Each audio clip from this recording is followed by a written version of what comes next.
Ladies and gentlemen, welcome to Unpopular Review. Thank you all for clicking on our faces. New flag with all that. Okay, so I wrote down some notes. Let's do that. I don't want to sit too hard. That's twice. That'll probably go over about as well as Colonel Because there was no Jay White sighting.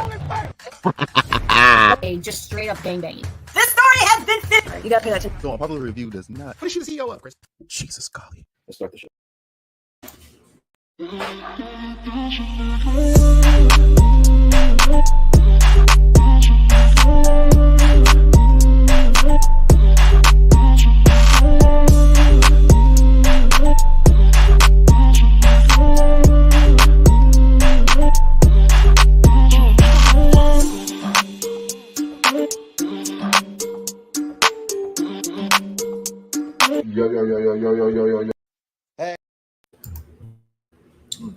Hey, this is Matthew Brittle, the King of Bros, and you're listening to Unpopular Review.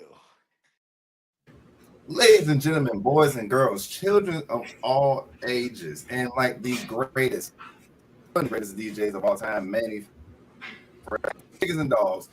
Welcome, y'all. This ain't the penitentiary. This is not the training grounds and developmental. This is Rated R Raw Review with your host, as always, Frecklesensei, and of course, I cannot do this without the one and the other and the only. And we have the same hairstyle right now, but my very own co-host, executive consultant. How did you feel about Raw this past Monday? Listen to me very carefully. I thought this was one of the most lackluster Monday Night Raws of the year, the entire year. I agree. This was probably one of the most boring Monday Night Raws that I've seen all year. It was like only two segments that I actually care for out the whole entire time, and one was the very first segment that we got. So which is more of a SmackDown thing too. That's the sad thing. It was literally this felt like more of a SmackDown type of show than actually Raw. Like we barely got anybody from Raw to technically even show up to. It was a lot missing. It was a lot missing. You were missing your world champion. You were missing your Intercontinental champion. Your world women's champion. She was on the show. But was she? I don't know. It just felt very lackluster. Very lackluster. There was no women there on the show at all. I mean, of course, we had LWO versus Selena. We had LWO versus another tag team for like the 1,000th time. But outside of that, it was. I was like, dang, I said to myself too. I said, dang, I'm definitely going to have to review this show, and this is going to be one of the episodes that I actually hate because they gave me really nothing to be excited for except for the beginning, which was the Usos coming back, reunited, and it feels so good. And they had their moment. They hugged, they talked, they discussed some things. Said, look, we gotta handle some stuff. What we got going on is good, but also, they was like, look, we need to handle some business. We got some unfinished business that we need to take care of. Solo out here wilding and tripping because he's the third brother. It's always the youngest ones that always start some shit. It's always the youngest ones that you have to. Is it though? I'm the oldest. I'm the oldest of five, and they all girls. And let me tell you, it's always the youngest one that always want to start some shit. Okay, I'm gonna take your word for it, buddy. It's always the youngest one who wants to start some shit. Solo wants to start some shit, and so now we got Jay, and Jimmy is like, look, we gotta get the band back together. We gotta do this. Jay is like, you know what? Now that they didn't mess and meddled in my business, now I'm making it my business, making it personal at this point. Okay, no, let's talk. It was cool. It was nice, but it's like you said, this felt more SmackDown. this didn't feel like Raw. It felt like this moment felt like a SmackDown moment. Well, what was your take? I felt like the beginning segment with SmackDown. It kind of hurts, in my opinion, the show overall when you have them talking about they're going to show up on SmackDown. SmackDown was already taped, it's already been leaked everywhere. Right. So that kind of, I think, hurts more than it helps. But I mean, it was a nice segment to try to continue the storyline going. But then you had the Bloodline come out there. The main thing that was about this, and we'll talk more about it as the time progressed, was more Sami Uso being involved, because now you see the part where he is going to be involved, which we already knew, but it's interesting to see how they're going to get there. So I'm interested in that. But what was the first thing that happened immediately after the segment? Because we'll talk about that more as time goes on. So then after the whole No Longer Confused and everything, then we end up getting a match that I'm so tired of seeing these fight. It's probably the 10th time they fought this entire year. But we had Sheamus and Ludwig. And don't get me wrong, I love both of them separately. I do. I love Sheamus. I love Ludwig. I'm tired of seeing them fighting each other. I'm tired. It was what it was. We knew what was going to happen. We knew what was going to be the results. It was very predictable. The entire match was very predictable. Did I enjoy it? Of course, because it's Sheamus and freaking Ludwig. But could it have been a little bit better? Absolutely. But that was basically my take. It was what you got. It was what it was. And hopefully this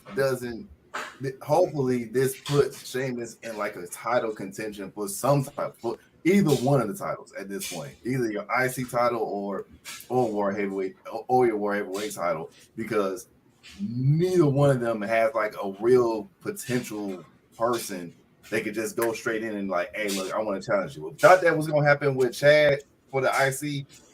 That's not looking as prominent like it was. Yeah, you know what? This segment actually kind of took me back a little bit as well, because why in the world?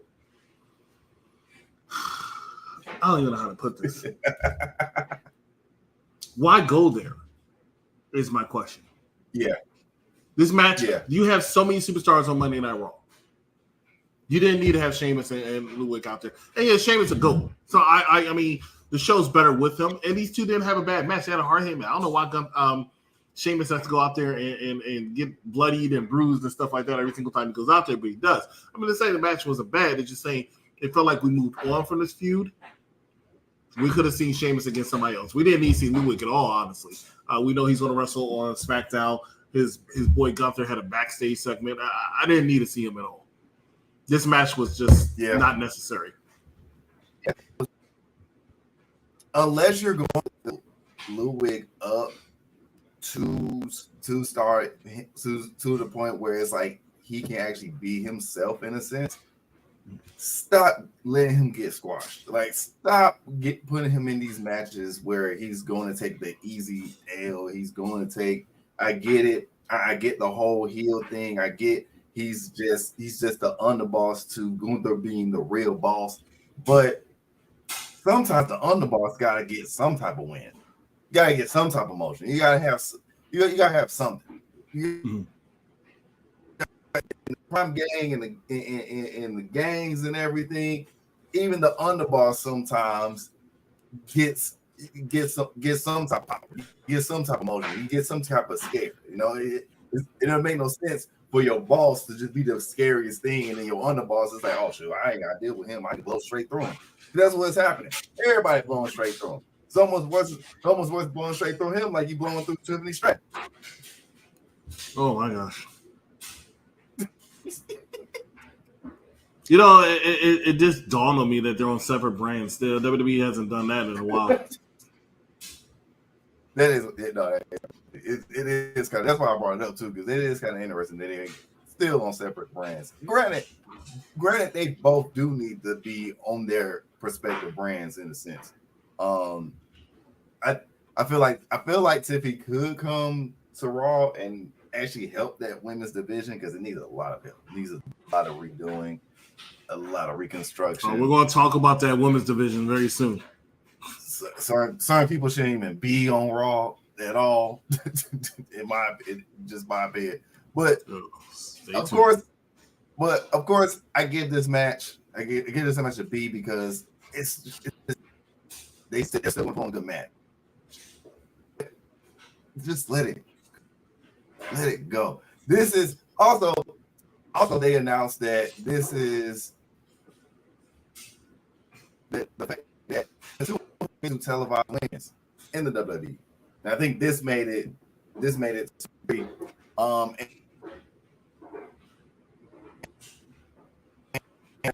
Is broke. Your internet connection is terrible, bro. Your internet connection is having Atlanta issues. Like I said, it was only highlight.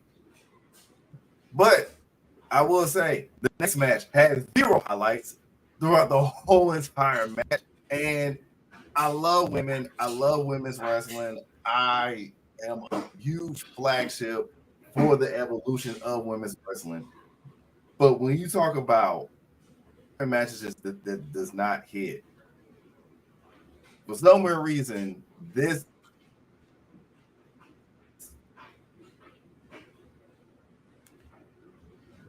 Ooh.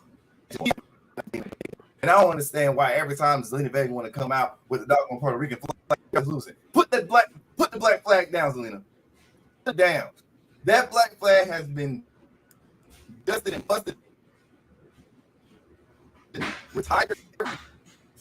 Don't bring it out no more unless you want in. Stop saying you're doing it for Puerto Rico. It's looking so damn down, looking so disgusted and disgruntled. They look Cowboys fans on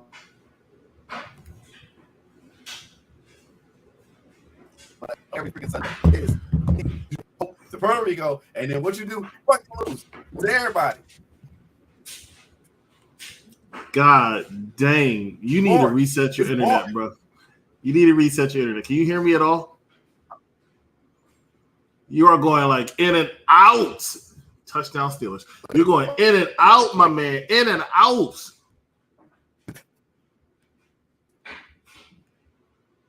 You can't hear me. I just froze again. Yeah, I literally had just froze. I don't know why. Don't know why either. But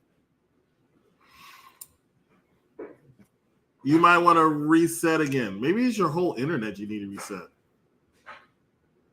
Yeah, hold on. I'll be back. All righty. While you get yourself together, we're going to run a commercial break. Hopefully when we come back, he's here. Ladies and gentlemen, stay with us. You can finally get started. You're watching a popular review. Listen, Thomas Tony Storm being rated number 1. Previously on the Mike Knox on show. PWI's list. Now, everybody keep in mind, I've been at this shit for over a decade. And I say, your list is your list. You are entitled to your list. Point blank and simple, you are. Because who am I to question your shit? But I'm going to question it today. No offense against their list. I don't know 5 of them. They've done it on some non-television program or some shit I got to go find on Johnny Blow's podcast. You listen to the Mike Knox show. Why you listen to Johnny Blow's podcast? Shame on you. You see some shit, somebody posts some shit, you go, no, yes, why? Argue, you're stupid, you're amazing. All kind of dumb shit, right? So I'm going to do some, all of a sudden I had dumb shit playing by Snoop Dogg and my man Tyrese right there. I wanted to hear some dumb shit right there playing in the background. But number 5 on this list this week, y'all, is Tony Storm. Because I think she deserves to be number 1 on this list. Something tonight exciting in Philadelphia. Because Saquon Barkley had told them Giant fans, fuck you, fuck you, fuck you. You thought the screen was frozen. That's how hard I was laughing. Okay. Samantha Irvin. I get it. Light skin, curls, and dimples. Damn. And now I feel about dimples. I'm committing murders. What was her? I mean, does Steve have like Big Daddy Cool? Like, nobody's calling you Big Daddy Cool, first of all. I'm not calling a grown-ass man delicious. Okay. Oh, I think Lose it, bite my tongue for no one. I put you on blast. So all the news channels, y'all can kiss my ass. Another YouTube or Google me, turn it up and play it. Cause many people think it, I just had the balls to say it. And I'm so glad you had the balls to say it, Mike Knox. But anyway, we're talking Monday Night Raw. Ladies and gentlemen, this is the new Monday Night Raw show immediately after Monday Night Raw. Rated R for Raw. I'm your host, the executive consultant. Unfortunately, D is having troubles reset his computer. He'll be back momentarily. But let's go ahead and talk about it. Let's talk about Zelina Vega versus none other than Ivy Niles from American Made. First of all, American Made, I don't know they want to come down doing this because everybody's going to remember the Nation of Domination. And they did it all the first week, and then they stopped. And then all of a sudden, Ivy Niles is still doing it. Everybody else, Creed's not doing it anymore, but Ivy Niles is doing it. Fine. This match, very boring. But let me tell you something right now. I said it. I started off the show saying it, that this was one of the most lackluster Monday Night Raws I've seen all year. And it pisses me off a little bit because I sat here and debated with these jabronis in Unpopular Review. And they were like, what's the best show on wrestling show on television?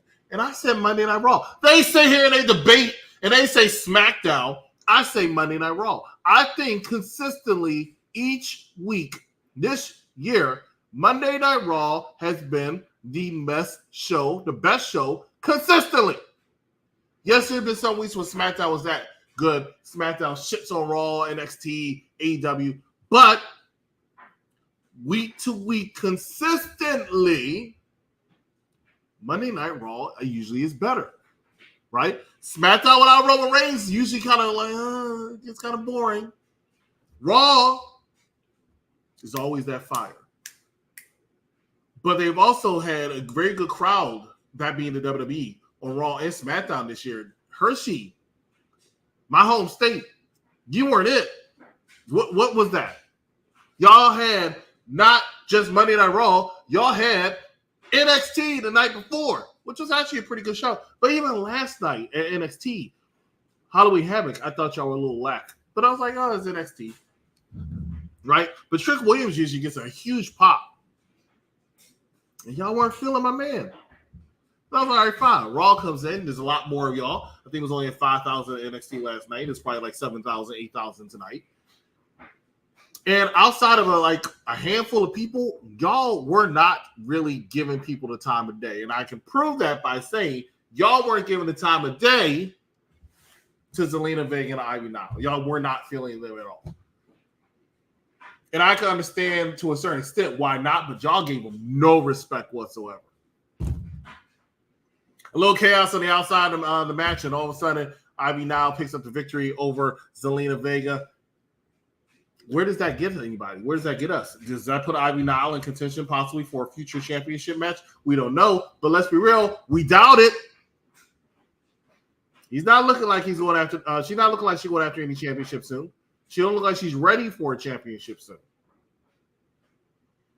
I see why the match is boring, but did y'all have to shit on the match like that? Y'all look like y'all were not paying attention to that match at all. A little disappointed in you. Freckles, you back? You ready? Yes, I'm back. Thank God. Jesus Christ.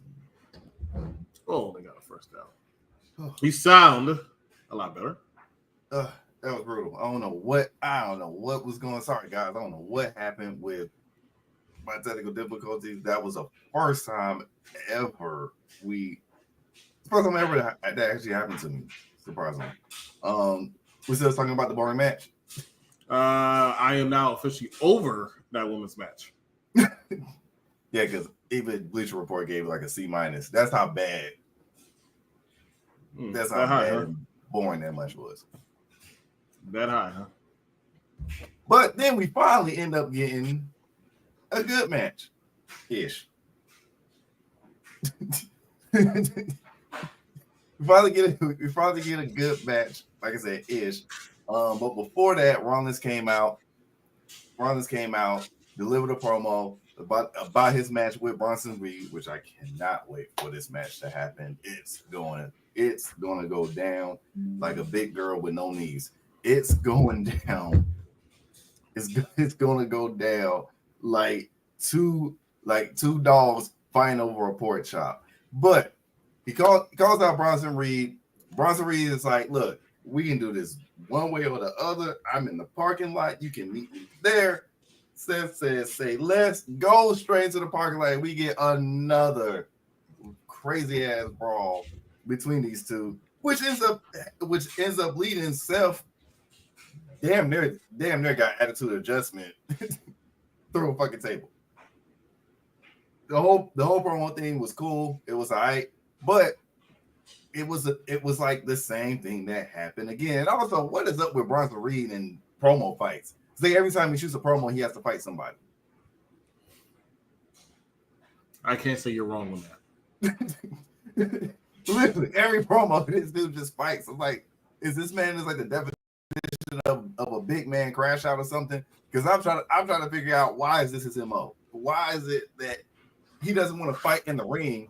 And I know you're gonna say it's because his finisher. Nobody want to see that shit. But No. I would say that his finisher is actually one of the reasons why he's gotten over.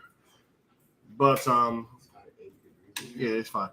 I will say that his finisher is one of the ways to get over. But I also say it's like, how many times can you have Bronson Reed go in the back and destroy somebody, whether it be in the parking lot, whether it be in the ring? It's like what he has to do. It's like it has to be chaotic with Bronson Reed in order to find him interesting. Yeah, which is fine, but can he do it the whole time?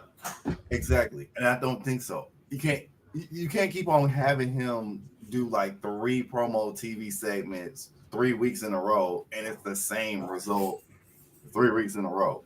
After a while, granted, watching it live and watching it in person and everything is one thing, but then when you look at retainability, going back on YouTube and watching this stuff, going back on things like Twitter and watching this type of stuff, we ain't gonna want to watch it all the doggone time, because then we just gonna go to another clip that's similar to the same one. Mm-hmm.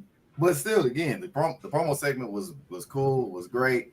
I'm glad that Seth took the L, because now it's kind of like, all right, he's going to most likely take the W, especially since he's coming back. He's going to most likely take the W at Clash of the not Clash of the Castle, but at Crown Jewel. But we'll see, because they could twist it where they really are trying to make Bronson Reed this actual monster, and then he can have on his resume, look, I done took out Braun and I took out Seth. Two of your main champions. Right. Because Braun was a champion holder. Seth is literally like the face of Monday Night Raw. So that's a crazy deep resume to have a big like Braun be on the shelf. One of the reasons why Seth was on the shelf already, just for him to come back, and then you put him back on the shelf. That's a crazy feat. Right. I mean, you're completely not wrong, but I mean, Seth was still very, very popular. And you were backstage fiddling with your computer, but I mean, one of the things that I said was that, realistically speaking, the fans of Hershey were not it. No. They made it worse than what it could have been, and I really believe that. Very lackluster. Few people they were excited for, and one of the people they were excited for was Seth freaking Rollins.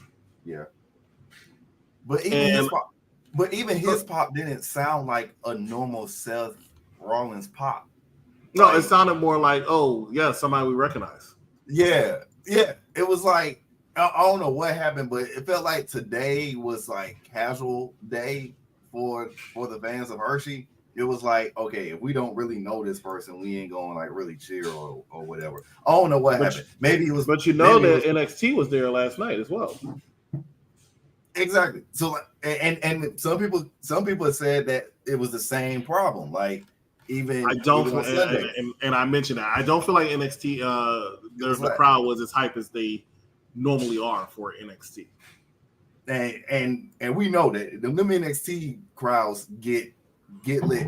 Out of all the crowds, out of SmackDown crowd, out of your Raw crowd, out of even other crowds just outside of WWE, NXT crowd, no matter who shows up, they're going to voice their opinion. And because I haven't seen it, but from what I've seen and gathered from others, the crowd's energy for these past 2 days has not been it at all. And I think that does play a huge factor in these shows where the audience does not get involved. The audience is like that. It's like that 12th man. It's that 6th man. It's that push. We didn't get that push at all. So that also made this. That's also made this episode kind of dragged out as well. But after the promo, we ended up, like I said, actually getting the most exciting match out of the whole freaking card. Just about when you had the New Day versus the War Raiders versus LWO. Now we all know the LWO was going to do this shit. But anyway, match was great. Did love seeing that Kofi could still kind of sort of do some high aerial moves. I was happy that he got back into doing top turnbuckle things and things of that nature. But this is one of my biggest complaints, but War Raiders actually won. I mean, I get it. They're a brand new team. You need somebody to face Judgment Day that's fresh and that's new besides the same people over and over again. Get it. But this was only like War Raiders, third match. And you know what I'm saying? And no disrespect to War Raiders, but they're not like Motor City Machine Guns where you're an established tag team and you've been successful for X amount of years. So you can so your resume is already on paper. With War Raiders, the last time that we kind of really remembered y'all was y'all getting y'all ass beat by Alpha Academy.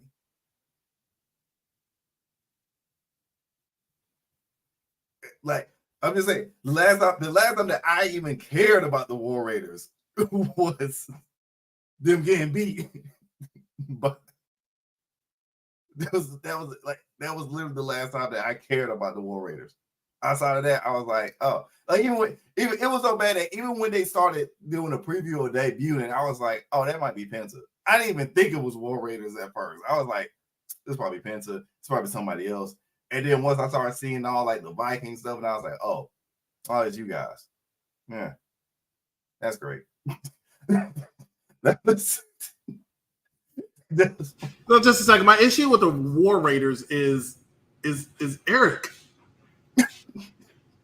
Why is he always screaming at everybody's face? That every move he does, he screams at somebody's face. It's so freaking annoying. Like, bro, like, first of all, I hope you're chewing gum while you brush your teeth. Second of all, no.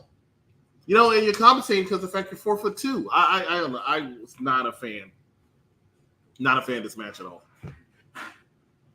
I wasn't a fan of that. I shout out to Kofi. I think this is the best Kofi's looked in quite some time. This match, I noticed that. I was like, wow. I mean, I'm not saying Kofi's ever looked bad, but he wasn't looking Kofi of old a lot. Right. It looked like he was looking like Kofi's getting old. But this match, he really, I felt like, showed out. But I will tell you who I think does look like it's finally catching up with him. And it's amazing because he hasn't ever. But this is the first match I can honestly say I think Rey Mysterio's hurt, which wouldn't surprise me. His age is finally catching up to him. But he wasn't doing much, and he was moving very gingerly. Yeah, he was moving very slow. He was climbing turnbuckle stuff, and he's never done that before. You know, he was usually an ageless wonder. I always tease him saying that Rey Mysterio, does not age unless you see him take off his mask. Then you can see his age in his face. Right. But in that ring, still moves like he did 10 years ago. It was amazing.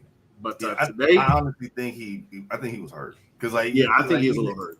Even at the last spot that you saw where Gable did like the lock, even that looked kind of slow. I was like, okay, no, he's probably got kind of still hurt, nursing something, and they haven't disclosed out, what's his injury or, which is quite possible because I mean, quite frankly, he's hurt a lot. You know what I'm saying? So this is like this is like what ever since he went into the Hall of Fame, this is probably his third time really being this hurt. Yeah, I mean, in his style, he can't help it at his age. But I don't think he's ready to retire. But he might want to start considering it. I honestly thought if Cena didn't announce that, this upcoming WrestleMania is his last WrestleMania, we probably would have gotten a farewell of Rey Mysterio at this point. That's why I was thinking. But they're not gonna do it back. They ain't gonna do two superstars of that magnitude doing two farewell tours at the same time. Like, obviously, John's is going to overshadow Ray's if they ever did that. So you have which is Ray, sad but true. right? So you have Ray. You know what I'm saying? You do John first, and then probably the next year is Ray. And I definitely agree with Jack that Juventud definitely wins versus Ray. I agree with that. I agree. Why are we mentioning Juventud? He brought it up. Blame Jack. He the one that brought it up. He the one that brought it up. Nobody cares about Juventud Guerrera. No one. I mean, do I choose La Parca over Juventud? Yes, but it's not because of in-ring ability. It's more so of just character work. It's more so character work, and La Parca had better character work over Juventud, in my opinion. Not wrestling ability, but just like storyline wise, character wise, and everything. His was better. But who he's also better than was almost his whole entire freaking card. But I did forget to bring up the fact that we did end up having a Miz and R-Truth segment, which was very entertaining. This is one of the highlights of the night. Definitely was one of the highlights of the night. I was like, I was just looking at my TV like, Truth, if you do some dumb shit again. It did look like he was.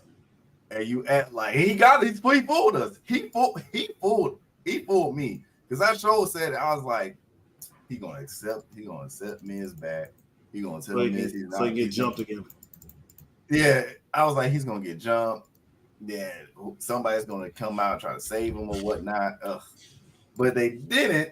Miz, like, look, man.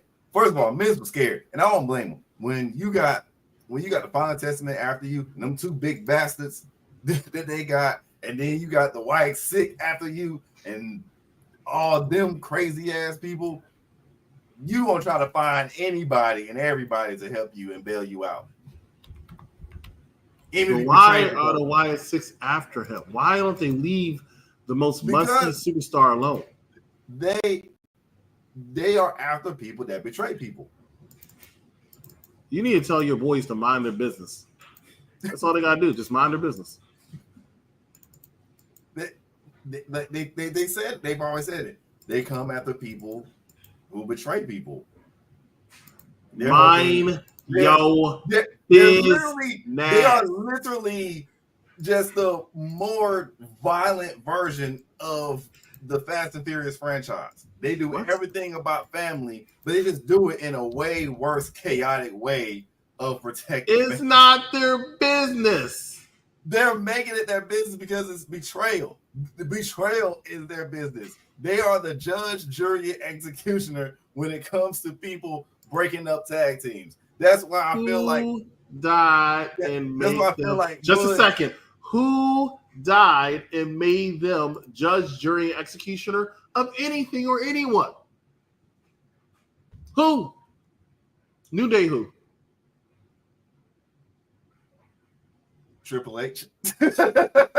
Oh, mister, I got to be involved in every storyline.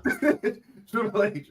Trips. I'm playing Trips. This guy Trips ran all over because we know this man like him with good faction. Is the inventor. He has to have an Apple iPhone because he loves FaceTime. Like, he's always has to be involved somehow. Why can't he stay behind the scenes, D? Why? Because it's him. Like, he has to have like one moment of like, all right, I need y'all to do this, or I need y'all to do that. And Wyatt Sick, I feel like that's his go-to type of thing. But he also is a faction guy. Triple H is a faction guy. He thrives on the faction. The most over that he's gotten in his wrestling career. Like too. You know what I'm saying? The most over that he got in his career was him being in a faction. So he's going to favor factions over a lot of things. So I think that's why people like the Wyatt Sick is a huge soft spot for him, because he wants them to keep on going. And nobody likes the teacher to remind. I mean, the student reminds the teacher about homework. Nobody loves the student that always want to say, "Ma'am, you forgot the homework. We jumping you afterwards. Like we're going to jump you afterwards." But R-Truth with Miz asks for help. R-Truth looks like he's about to bait him into helping, but actually smacks the craziness out of Miz, and then fast forwarding with the match. Like I said, it's probably the best match out of the whole card, to be honest. And War Raiders actually won. Are the War Raiders going to beat Judgment Day? Yes. Possibility. So we can have two terrible tag team champions. You already gave me the freaking. Oh, just a second. You already gave me the Motor City Machine Guns on Friday. Now you're gonna hit me. You're gonna hit me with the War Machine on Monday Night Raw being the World Tag Team Champions. I gotta be bored on Raw and SmackDown with the tag team division. That's terrible. Listen, no, Motor City Machine Guns is one of the best tag teams. One of the best tag teams of all time. They're not like super duper up there, but they are one of the best ones of all time. If we're counting all aspects of wrestling. Now, in WWE land, absolutely not, because it just got there. But you just know we don't have to see. Yeah, it's kind of true. It's so funny. Like I've been literally working on this background this entire show. Right? So him mentioning that right when I finally finished it and decided to debut it is funny to me. But yes, wow. There's going to be a lot of changes on Monday Night Raw because I refuse to let these guys keep acting like their show is so much better. I mean, everybody. I mean, Mike Knox. I mean, NXT. I mean, AEW doesn't talk that much shit. But Mike Knox, NXT, and SmackDown Penitentiary. It's over. The final boss is busy. No, because what we're about here on Raw? We're about champions. Now, granted, yes, the People's Championship, but we're about champions. So I'm always going to have only the champions down there. Whoever the champion is. So you see down there, you see the Judgment Day is going to be the War Raiders, and of course, I'm going to be bored to tears, but that's what's going to happen. Yeah, I ain't gonna lie. I am gonna be bored with this how to run because who's gonna be a real formidable tag team that's gonna really challenge them that we haven't seen. I mean, AOP technically should be a challenging team, but they bore me to tears as well. That's true. My Raw doesn't really have any good tag teams. I was about to say that, and that's what I was about to say. My biggest problem is there aren't good enough tag teams on Raw. All your actual good, credible tag teams. Just a second. The final boss.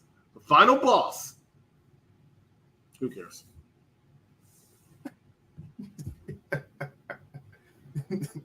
but like I said, the only and it's just like you said, the only team that really can put up a fight is AOP. But you got them being freaking henchmen to Karrion Kross instead of actually out there handling business. They're trying to find Bo Dallas. Yeah, well, that's just to further the storyline because there's too many times. Look, let me explain something. The main event tonight was, I'm not trying to skip over everything. Was Damian Priest versus Dominic Mysterio, right? It's literally the same. It was literally been the same. But and once again, another match that we don't need. We've seen this match how many times? Mind you, that was a disappointing because people want to say, "Oh, who's going to be the world champion to challenge Dominic Mysterio?" And it turned out to be Damian Priest. That was a disappointment. But I'll give Damian Priest credit, and I'm not a fan of him, but it's probably one of the biggest pops he's ever had. No. Because when he showed up in the stands, that pop was bigger. That pop was bigger. No, I said it was one of them. In my opinion, I don't think Damian Priest gets that many big pops, but I think he did this time because people were just excited to see somebody they kind of recognize. I didn't know it was going to be Damian, so I can't agree with that. You did, I did. I thought it was going to be somebody actually special. I thought it was going to be Damian because I was like, who else? They should have just announced that then. Because my thing was, who else is Dominic beefing with besides Damian and Rey Mysterio? Not that many people. So it was like, all right, what? I'm like, why is it gonna be Damian? And then when he says Damian Priest, I'm like, fucking course. Like, and once again, can we move on from this? I thought they was moving on. I thought this was over. I thought this whole entire thing between Priest and the whole Judgment Day was done. But obviously it's not. For some reason, I don't know why. Be worse. It was, oh God, no. God, no. I'm glad it wasn't Jinder. Matter of fact, I bet you Jinder shows up. I bet you somehow, some way, Jinder's going to show up at Crown Jewel. I don't know. I thought Jinder was going to go to AEW. Hell no. Hell no. What he's going to do there? Nothing. I mean, what does anybody do at AEW? Collect a check. For the most part. Unless you're not part of the elite or part of Bullet Club, you really, or your name is not Y2 Jericho January 6th, you really ain't got that much of leeway. War Raiders winning the tag team championship, number one contendership, 3, whatever, or containership. Lillian, shout out to you. I'm just not. I'm not invested. I'm still not invested in the War Raiders and all that yelling. I'm not for them. I would have had New Day win personally, but I would to further line their story. I definitely would have. Like I said, I get it because they're the new hot team. They just debuted and all that, blah blah blah. Storyline wise, progression wise, definitely would have had New Day. Especially with them coming up to their anniversary, especially with everything with them going on, their chemistry and whatnot, I definitely would have had them.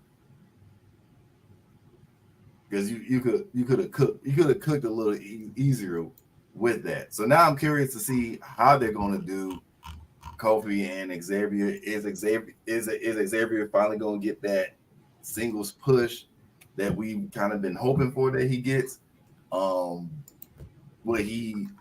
doubt he takes the side. First of all, I don't know who the hell is going to take the side off of Braun. I just don't. And that's another thing. Braun wasn't barely even mentioned tonight at all, and he just won, right? At really all, and I honestly was shocked that he wasn't. I personally was shocked. Will fall short and Woods also loses his mind. I would have been okay with that. I see Kofi chastising Woods because he's making a lot of mistakes, and then Woods turning on Kofi. Yeah, but the wild card is always going to be Big E. He has to come back for this feud. Yeah, he does. He has to come back. He has to be the glue. Of course, he's not coming back to wrestling. He's definitely like. I know everybody's saying about his surgery and whatnot. I don't think Big E is ever wrestling again in the WWE ring. Especially, I hope that's not the case. I hope he's able to come back. I do hope so too, but just how it's looking, healthy wise, right? Like just how it's looking, I don't know unless it's like one of those.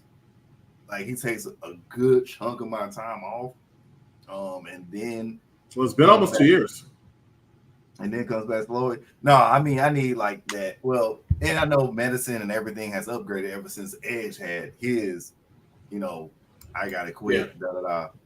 So I doubt it's gonna be that long, but I see him out a little bit longer because shoot, that's your neck, like, and it was like 3 of the most important spots and places in your neck.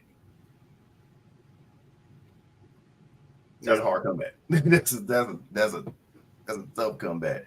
But yeah, we might as well go into the main event because, like I said, the whole entire. We'll talk on the main event, and then I think we should end talking about Jey Uso, Jimmy Uso, and Seth. Yeah. But yeah, so the main event was, like I said, I predicted it because. Who else was going to fight this man? But Damian Priest versus Dominic Mysterio.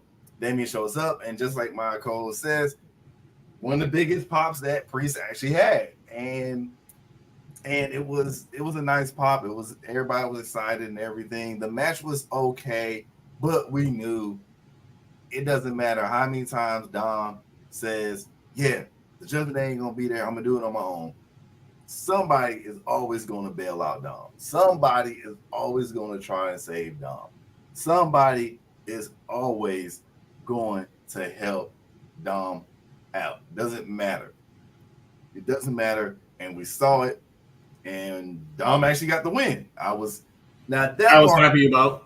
Very happy. And I was happy and I was shocked at the same time. I was like, oh, thank God. Because I'm tired of seeing Damian Priest railroads through everybody in the Judgment Day. Makes no freaking sense. Also, well, he still did.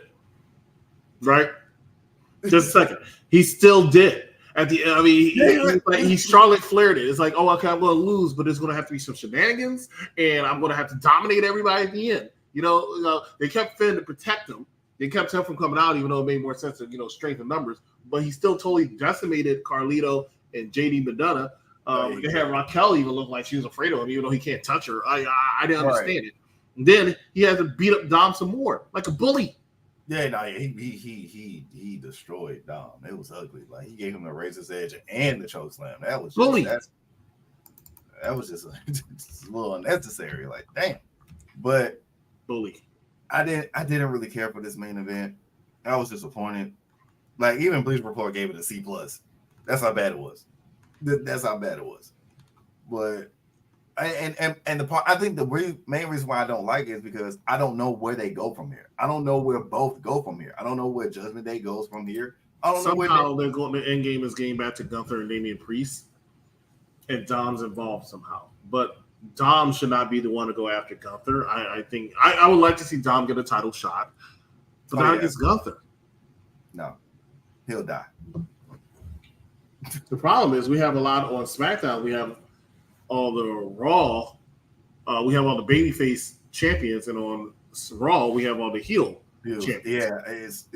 Yeah, it is. It's like day and night, and I think that has been a problem, which is why one of my predictions when it comes to SmackDown is that Carmelo may end up because it's too many dominant one side champions when it comes to heel and face alignment. It's too dominant on both sides. So, and then on top of that, your tag match is a heel versus heels.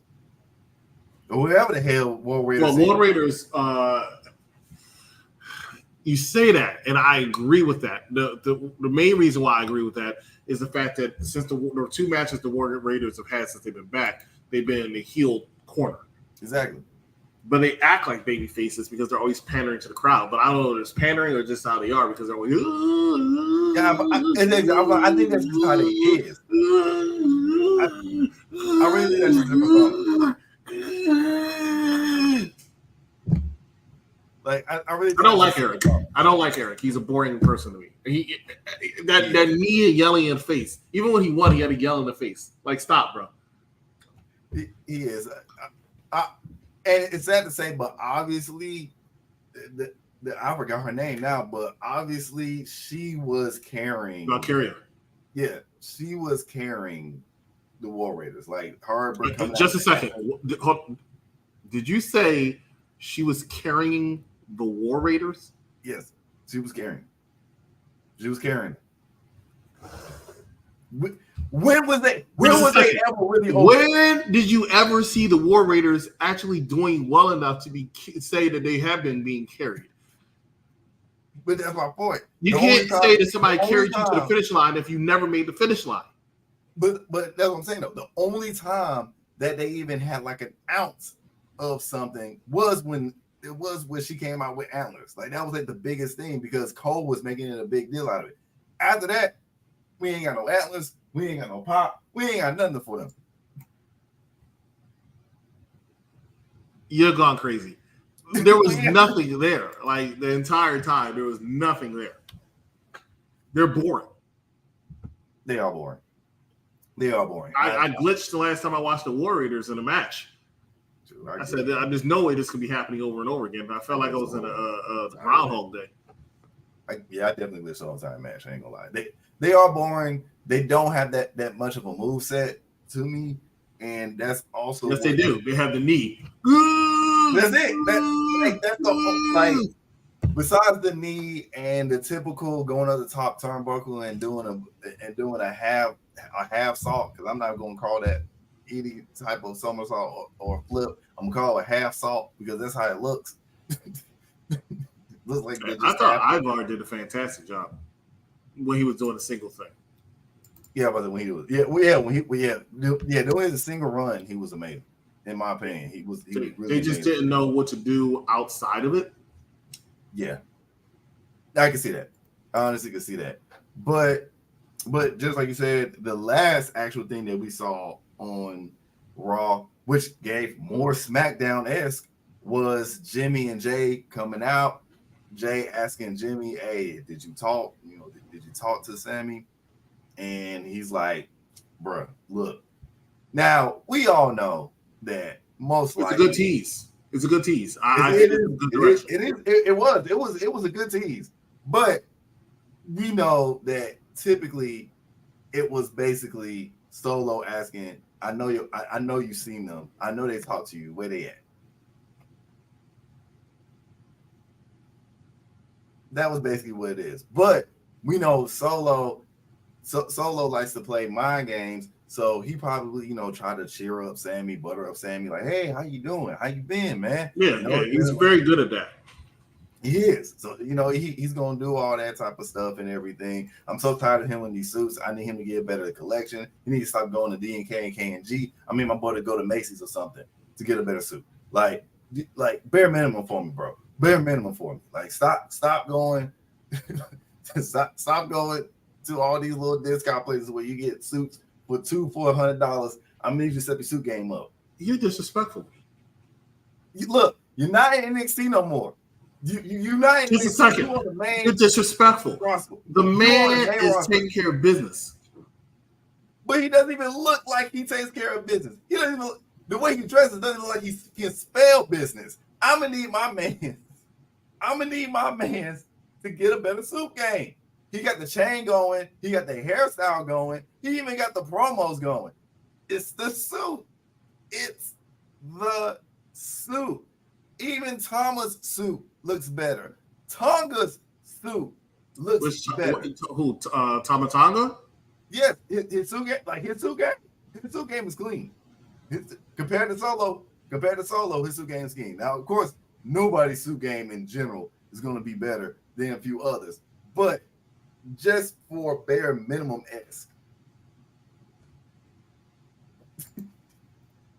just for bare minimum-esque, his suit game needs some upgrades. But we did like we said, Sammy was talking to Solo, and Jimmy and Jay is like, God damn, he might actually flip on our ass or something. Like I said, my take was Solo was on his menacing stuff, try to meddle and whatnot. Can't wait for. Just a second. What we're not going to do is disrespect our tribal chief, right? I can't say that he was trying to meddle. You already disrespected enough with the suit king thing. First of all, he's not my tribal chief. He is not my tribal chief. He is damn sure your tribal chief. He is Solo Sikoa. In the words of Paul Heyman, you is not my tribal chief. I cannot acknowledge you. I cannot acknowledge you. Jey Uso was super disrespectful to Sami Zayn earlier. It serves them right if he joins up with the true bloodline. But it wouldn't make sense for him to join them though. That would be crazy. He was betrayed by Jey Uso yet again. That's all Jey Uso's been doing the same thing ever since he joined up with them and became friends. He's just been betraying him, stabbing him in the back with his foot. It's terrible. No, you can't say all that because he did. His back when Jay did have Sammy's back when he went against Gunther and actually won. I'm still surprised that he did it. I still can't believe he did that. Like, I'm still shocked that when Sammy won for the title, I'm still shocked that happened. For the Intercontinental Championship? Yeah. You said Jay had his back. Just a second. What did Jay had his back? Jay, you remember before he went out there, he was the last person he saw was Jay. Jay was like, all right, you got this. Let's go. Let's do it. Bam. Jay been having his back. Just a second. What were you doing when this happened? Because obviously it wasn't being on Earth. That did not happen. Yes, he did. He literally said, "Hey, do your thing. You got this." Goes out, and Sammy does his typical, goes in, goes in, start acting like he's Mighty Mouse and shit, and actually fucking wins. Just a second. That did not happen. I'm telling you, it had to. It definitely had Watch it back. You'll find out that did not happen. The person Sammy saw was Kevin Owens. Because the next night, Kevin Owens went out to his match, and Sami Zayn was there. Yeah. He said, I got mine. Now you go get yours, and Kevin Owens failed. What you're thinking of is when Jay went out to go get the Intercontinental Championship, and Sammy was there, and Sammy said, you got it. Because Sammy's always had Jay Uso's back. But Jay Uso, he can't, he's like, no, dog, you won't get the same thing because you ain't family, you ain't blood. Yeet. But is Jay not Just totally a second. wrong, Just though? a second. Just a But second. is Jay not totally wrong? This is family business. It got a little too personal where now it's like literally family. It's like there's no honoraries right now. You really can't. This is also why my prediction will be somebody. First of all, the bloodline needs to stop having so many goddamn kids. Anyway, somebody is going to pop up. Just a second. They do it just like we do around here, kid. Raw, right? That's They why they need have to so many wrap kids. up. No, they don't. They need it. It don't make no sense. Each person got at bare minimum 2 to 3 kids. That is crazy. Jacob got what, like 5 or 6 by himself? Like, bro, what the? Like, you see how passionate he is with his tribal chief? Of course he's going to be like that. Look, first of all, this is not true.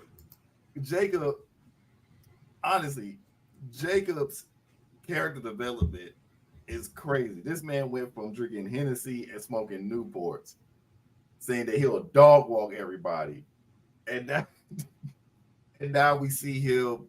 He got rid of the Newports and Hennessy and was like, "Look, I need to start doing flips. I need to start losing some weight and whatnot. I mean, I'm still dog walk your ass, but." He wants to be in the WWE. In WWE, you have to learn how to have a specific look. This ain't AEW where you can let yourself go, kid. And he realized that. Yeah, because I ain't gonna lie, Jericho let himself all the way go. Like I can't even recognize that man no more. Just a second. Right now, they're focusing a lot of money and attention on Daniel Garcia. Daniel Garcia is the size of Bad Guy Jack. Not intimidating no one. No one. Now, I will say this, and I don't mean it in a disrespectful way, but Daniel Garcia is small. Reminds me. He said what? It's small. He is small. He's very small, but he reminds me, not small damn Cole, but he reminds me. He reminds me, and this is persona in itself. He reminds me of a discounted version of Rocky Maivia. He reminds me of a discounted version of him. I think Roman has like 2 sets of twins. Yeah, I'm about to say Roman got like, yeah. I think Jimmy has what, like 3, and I think Jay has probably like 1 or 2. I think Jay has at least 2, but I mean, whatever. But still, it's just the thing. They have to wrap it. They cannot. They first of all, they need to stop being like our name. They need to wrap it up. God damn it! I'm trying to see it every 2-3 months. A new. It's like freaking Super Smash Brother. A new character has been created. A new opponent has arrived. Another new opponent. Challenger. It's like Jesus Christ. How many can y'all just spawn out like this? This is insane. It's like Baby, I like it raw. 150 of the motherfuckers. It ain't even gonna be called WWE no more. It's gonna be called WWS, World Wrestling Samoans. It's not even an entertainment. It's just World Wrestling Samoans. Raw. I can't even think of the acronym for it, but good job. It's gonna be WSE, World Samoan Entertainment. It's not even gonna be. It ain't gonna be no Uso Penitentiary. It's just the whole Samoan dynasty at this point. It's Uso Penitentiary. Well, spend a lot of time in jail. We gonna have 20 seasons of it. Exactly, bro. We really about to have like a whole. This is about to be like an anime arc. I honestly believe we're in the bottom of the seventh inning. I don't think, yeah, because I feel like WrestleMania will be the closeout with The Rock versus Roman, if it actually happens. Seal the deal. If it actually happens, but I'm hoping it happens. Just so the fact that we can actually close this chapter, because that's been the whole build-up. We've been wanting to see Roman versus Rock for a while now, and now that the fact that Roman got it last year, but because Cody who had a whole bunch of crybabies who had to Rock ran over Cody's fucking dog. And my thing was, I kept saying that, cool, have this match of Rock versus Roman at WrestleMania. Let Cody get his moment at SummerSlam. It was okay. To me, it was okay. Had to be at WrestleMania. It did, but it's like I said. But it's like I said before, though, I wasn't totally mad at it, because even watching the documentary, they were kind of smart of using that heat to just generate more for The Rock and Roman. Once they saw seeing that they was really getting booed like crazy, and people was just really, really hating The Rock. First of all, the disrespect to The Rock is insane. I don't know what has happened. I don't know what type of world we living in where one of the greatest of all time is getting consistently chastised for no reason. You complain that he's the same person in every movie. You know what that means? That means that he can always make money. He definitely makes money. That means that he's a brand. That means that regardless of the fact, he gonna eat. And not only that, he gonna eat, he gonna be on the big box office eat. Because he always gonna be in a blockbuster. He's always gonna be in something, and it's always gonna sell. Just like when it comes to wrestling. He's always going to be box office. He's always going to sell. It doesn't matter what he does. When he shows up to Raw, SmackDown, doesn't matter. Once you hear If You Smell, the whole entire stadium is up out of their seats. They're up. They're going crazy. They're losing their minds. Everything just becomes a whole different spectacle when he shows up. And yes, that's what started it off. That's what set it off. That's what actually set it off. When Rock started going off on the Pat McAfee show, that's what did it. That's when it turned. That's when it turned. I agree. That's when he started changing. But that was about it. That was really about it for Raw. It was basically, they started off with the Uso reunion. They ended it off where there's maybe a sink. Kitchen and sink, the sink in the kitchen, whatever the fuck you want to call it. That's how confused we are as well with this whole type of segment, because it's a big ass soap opera. We just here along for the ride at this point. But overall, I give my overall view of Raw. I give this damn near a C-. Oh, I would give it a solid. Yeah, I agree with you. C-. I'm giving it a C-. Yeah, bad. That's a good one. Bad opening match, bad main event match, and it wasn't like bad opening match as the match was bad.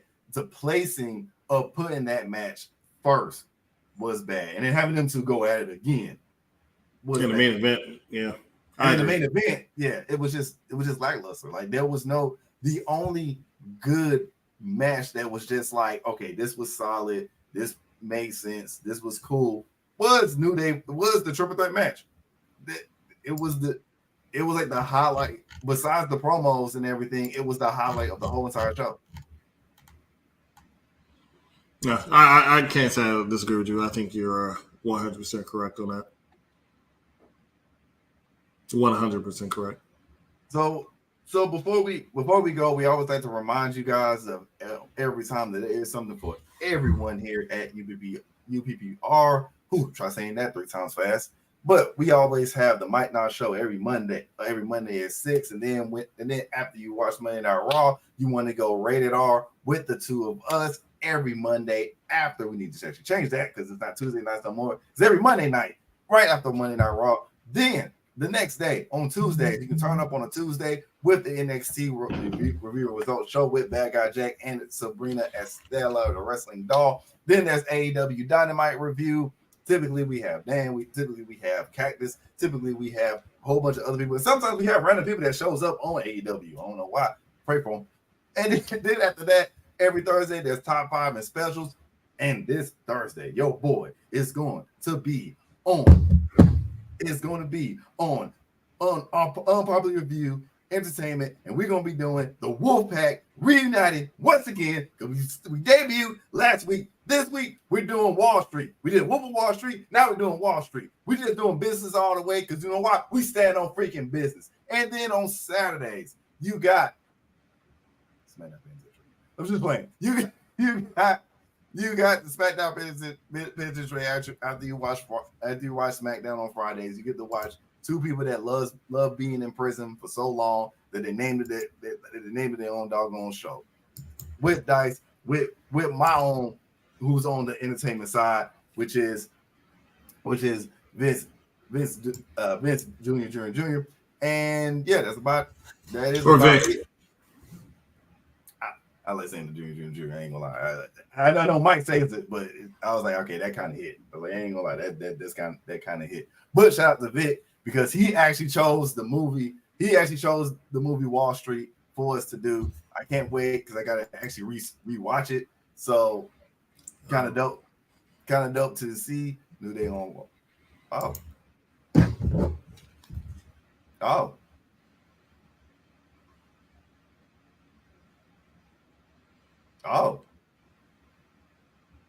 Okay. Raw Talk. I be forgetting that Raw Talk exists. Because it's not as good as it used to be. And Raw Talk is only like 5 minutes now. Yeah. I guess I'll say that. I'll say that for the next show. But God, I miss Talking Smack and Raw Talk. Like I miss the original concept of them too. Because you had moments. Like we would have never had the Daniel Bryan versus Miz feud so just crazy if it wasn't for that moment when Miz started going off so bad on Daniel Bryan that Daniel Bryan wanted to fight him. And you know what? I call cap that he said that because if that was the case, why the hell at AEW your ass talking about something? Oh, CM Punk got to go because he fighting two people that he'll whoop their asses. It's different when you're actually in charge and not just playing somebody on fuck TV. that. Fuck that. Because you didn't even give no real consequences to anybody besides CM Punk the whole entire time. CM Punk attacked another wrestler. I mean, come on now. If you're this close to somebody, if you're that close to somebody, and you walking up on them, like you walking up on them fist closed, yeah, I'm pushing you back up, bro. What you doing? What you doing right now? I think he did a little bit more than that, but you know, whatever you say. I'm just saying, like you walk up on me, look, I'm like, hey, bro, what you doing? What you doing? And it was already pissed off. It was already mad. Since it was already high, so it's like I get it. It's like I totally get it, but yeah. It's freaking comedy carousel in AEW right now, and it's really sucks because I actually know some of the people that's there, and I've been blessed to actually see them in person, to actually hang out with them. So I always root for them. But goddamn, Tony, I need you 1 to get some fucking writers, 2 actually make storylines for your talent, and 3 stop showing the fucking hard cam. Stop it. Just they don't have a choice to show empty seats. Just empty. We know it's going to be empty, and it doesn't make it look great when you always want to talk about ratings, and you barely see anybody in the damn arenas. It's terrible. But anyway, that's it for me. Before I keep on ranting, and we might end up getting banned for me saying something that I shouldn't be saying. So you got any final takes you see before we go? Not at all. Just tune in tomorrow for an NXT show. AEPRE. Yeah, I'm about to say, yep, for both. But with that being said, see y'all tomorrow. And as always,